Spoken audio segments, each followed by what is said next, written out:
ഗോഡ്സില versus കോങ്ങും Godzilla Kong the new എംപയറും ഒക്കെ കണ്ടവർക്ക് കേലി ഹോട്ടലിനെ മറക്കാൻ കഴിയില്ല. ജിയ എന്ന കുട്ടിയുടെ കഥാപാത്രമായിട്ട്, ഒരു ഡെഫ് കുട്ടിയുടെ കഥാപാത്രമായി, ഒരു അനാഥ കുട്ടിയുടെ കഥാപാത്രമായിട്ടാണ് ജിയ അതിനകത്ത് എത്തിയത്.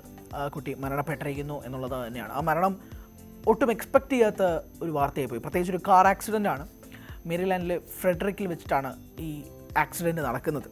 അതൊരു വളരെ ഞെട്ടലുണ്ടാക്കുന്ന ഒരു കാര്യമായി പോയി എന്നതും പറയാതിരിക്കാൻ കഴിയില്ല. പ്രത്യേകിച്ച് ആ ക്യാരക്ടർ ഭയങ്കര ഞെട്ടിപ്പിക്കുന്നതാണ്, വളരെയധികം ഹാർട്ട് ടച്ചിങ് ആണ്, വളരെ രസമാണ് ആ ക്യാരക്ടർ. സിനിമ കണ്ടവർക്കൊക്കെ തന്നെ കോങ്ങുമായിട്ടുള്ളൊരു ബന്ധമൊക്കെ തന്നെ ആ കുട്ടിയുടെയുമായി ബന്ധപ്പെട്ടുള്ളൊരു ബോണ്ടിങ് കാര്യങ്ങളൊക്കെ തന്നെ അറിയാവുന്നതാണ്. എന്തായാലും അദ്ദേഹത്തിൻ്റെ കേലിയുടെ പിതാവിൻ്റെ ഫേസ്ബുക്ക് പോസ്റ്റിലൂടെയാണ് ഇത് പുറം ലോകം അറിയുന്നത്.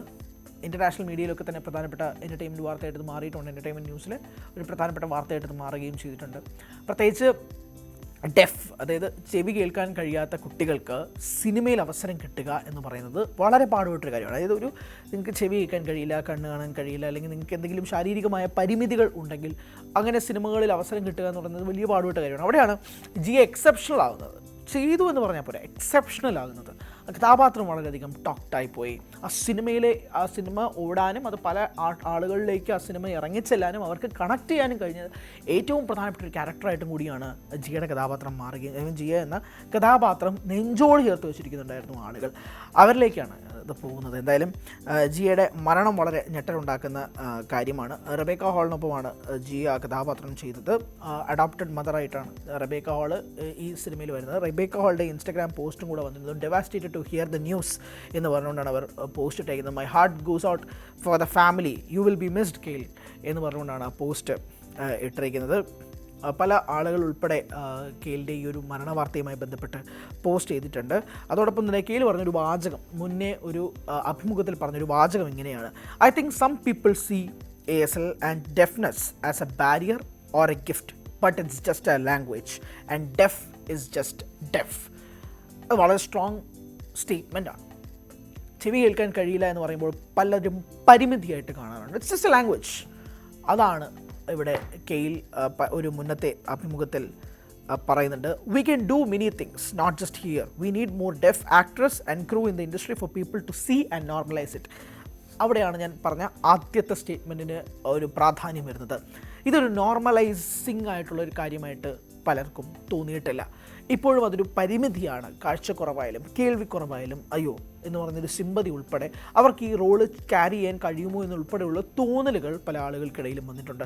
അവിടെയാണ് കെയിൽ ഹോട്ടൽ മുന്നേ ഒരു അഭിമുഖത്തിൽ പറഞ്ഞത്, ഇതുപോലെ പല ആളുകളും ഇൻഡസ്ട്രിയിലേക്ക് വന്ന് ഇതൊരു നോർമലൈസ് ചെയ്യണം, ഇതൊരു സാധാരണ പ്രോസസ്സാക്കി മാറ്റണം. ഇറ്റ്സ് ജസ്റ്റ് എ ലാംഗ്വേജ്, സാധാരണ ഒരു ഭാഷ പോലെ തന്നെ. ഇപ്പം നിങ്ങൾക്ക് പലർക്കും സെർബിയൻ ഭാഷ അറിയില്ലായിരിക്കാം, നിങ്ങൾക്ക് മറ്റ് പോർച്ചുഗീസ് ഭാഷ അറിയില്ലായിരിക്കും. അങ്ങനെ നിങ്ങൾക്കറിയാത്ത ഒരു ഭാഷ പോലെ തന്നെയാണ് ഒരു ഡെഫ് ലാംഗ്വേജ്. ആ ഭാഷ നിങ്ങൾക്കറിയില്ല, ആ ഭാഷ പക്ഷേ എനിക്കറിയാം, അത്രേ ഉള്ളൂ. It's just a language. അതറിയില്ല എന്നത് വെച്ചുകൊണ്ട് അതൊരു പരിമിതിയായിട്ട് കാണരുത്, അത് നോർമലൈസ് ചെയ്യണമെന്ന് പറഞ്ഞുകൊണ്ടാണ് കെയിൽ ഹോട്ടൽ മുന്നേ ഒരു അഭിമുഖത്തിൽ സംസാരിച്ചിരിക്കുന്നത്. എന്തായാലും 2021 ലും 2004 ഈ രണ്ട് സിനിമകളും പുറത്തു വന്നത്. അന്ന് വളരെ കുഞ്ഞ് പ്രായമാണ്. അന്ന് സാറ്റേൺ അവാർഡ്സിൽ best performance by a younger actor അതിന് വേണ്ടിയിട്ടൊരു നോമിനേഷൻ വരെ കെയിൽ നേടിയെടുക്കുകയും ചെയ്തു. അത് വളരെ പ്രധാനപ്പെട്ട ഒരു കാര്യമാണ്. പിന്നെ മാത്രമല്ല, കെയിലിലെ പല അഭിമുഖങ്ങളുടെയും വാക്കുകൾ ഇപ്പോൾ വളരെയധികം ചർച്ചയാകുന്നുണ്ട്. I'm acting in a monster movie as a deaf person. I want deaf people to know that they can do that too, just like me. There are no limits. പരിമിതികളില്ല. ഞാനൊരു മോൺസ്റ്റർ പടത്തിൽ ഒരു def person ആയിട്ടാണ് അഭിനയിക്കുന്നത്.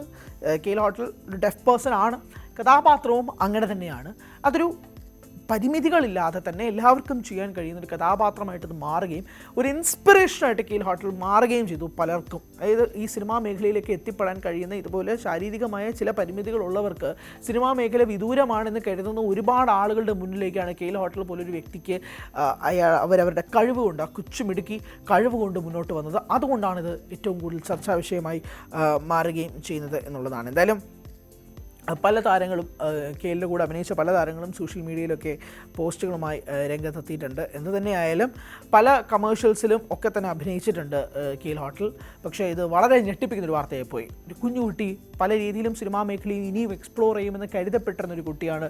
തൻ്റെ പരിമിതികളൊന്നും തന്നെ തൻ്റെ പരിമിതികൾക്കുള്ളിൽ നിന്ന് ഒതുങ്ങാതെ അതെല്ലാം തച്ചുടച്ച് മുന്നോട്ട് വന്ന് കൂടുതൽ ആളുകളിലേക്ക് ഇൻസ്പിറേഷനായി മാറണമെന്ന് കരുതിയിരുന്ന ഒരു 18 വയസ്സുകാരിയായ മിടുക്കി കുട്ടിയാണ് ഇങ്ങനൊരു കാർ ആക്സിഡൻറ്റിൽ പെടുന്നത്. പല റിപ്പോർട്ടുകൾ പ്രകാരം കാർ ഓവർ സ്പീഡിംഗ് ആയിരുന്നു എന്നാണ് മനസ്സിലാക്കുന്നത്. അതുകൊണ്ടാണ് ഇങ്ങനൊരു സംഭവം നടന്നത് എന്നുള്ളതും കൂടി വ്യക്തമാക്കുകയും ചെയ്യുന്നുണ്ട്. എന്തായാലും സിനിമാ മേഖലയിൽ പ്രത്യേകിച്ച് കെയിൽ ഹോട്ടലിനൊപ്പം അഭിനയിച്ചവരൊക്കെ തന്നെ സോഷ്യൽ മീഡിയ ഹാൻഡിൽസിൽ മിസ് ചെയ്യുന്നത് ഉൾപ്പെടെയുള്ള കാര്യങ്ങൾ എഴുതുന്നുണ്ട്. It was a shocking news for the entertainment industry. കൂടുതൽ വാർത്തകൾക്ക് News 18 Keralam YouTube channel subscribe ചെയ്യുക.